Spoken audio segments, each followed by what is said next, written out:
এবছর ঈদুল আজহায় পশু কোরবানি হয় প্রায় ৯.৫ লাখ, যা ২০২৪ সালের চেয়ে প্রায় ১০ লাখ পিস কম।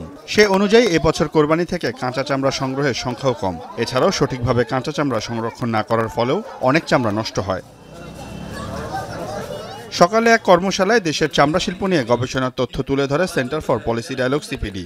সংস্থাটির তথ্য মতে এবারের ঈদুল আজহাতে ৫২.১% গরু রাস্তায়, ২৬.১% খোলা মাঠে এবং মাত্র ৩.২% গরু নির্দিষ্ট স্লটার হাউসে জবাই করা হয়। ফলে খোলা মাঠে এবং রাস্তায় কোরবানি দেওয়া পরিবেশ ও জনস্বাস্থ্যের জন্য উদ্বেগজনক বলেও জানায় সিপিডি।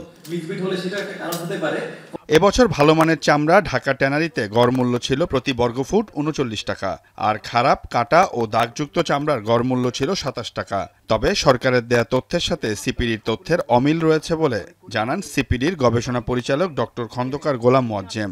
বলেন, তথ্য উপাত্তের সঠিক তথ্য সরকারের পক্ষ থেকে দেওয়া চামড়া শিল্পের জন্য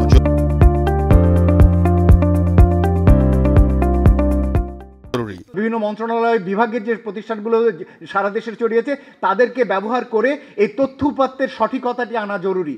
নতুবা কোরবানির আগে যখন সরকার বসছেন আর বিভিন্ন পক্ষকে নিয়ে আলোচনা করে একটা হিউজ ডিমান্ডের কথা বলা হয়, তখন এবং বলা হয় যে হ্যাঁ আমরা সব কিনে ফেলবো, পরে দেখা যায় যে চামড়া ফেলে দেওয়া হয়। খাসির চামড়ার তো মূল্যই নেই।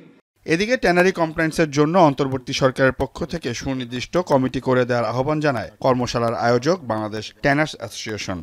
রাষ্ট্রের যেভাবে এই কাঁচা চামড়া নিয়ে আপনার এই বছর মাননীয় চিফ অ্যাডভাইজার যে ৮ সদস্যের উপদেষ্টা কমিটিকে নিয়ে একটা কমিটি গঠন করে দেওয়া হয়েছিল, আমরা মনে করি যে এরকম একটা কমিটি গঠন করে দেওয়া উচিত যে চামড়া শিল্পের যে তরল বর্জ্য এবং কঠিন বর্জ্য ব্যবস্থাপনা সেটাকে কিভাবে নিশ্চিত করা যায় এবং কিভাবে ট্যানারিগুলোকে কমপ্লায়েন্স করা যায় সে ব্যাপারে আপনার একটা কমিটি করে আপনার যাতে এটা অতি দ্রুত আপনার এটাকে একটা সমাধান করা যায়।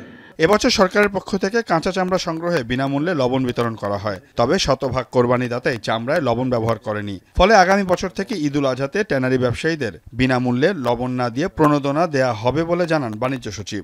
হয়তো এরকমও হতে পারে যে আগামী বছর সমপরিমাণ বা অধিক পরিমাণ আমরা প্রণোদনা দেব, লবণ দিব না।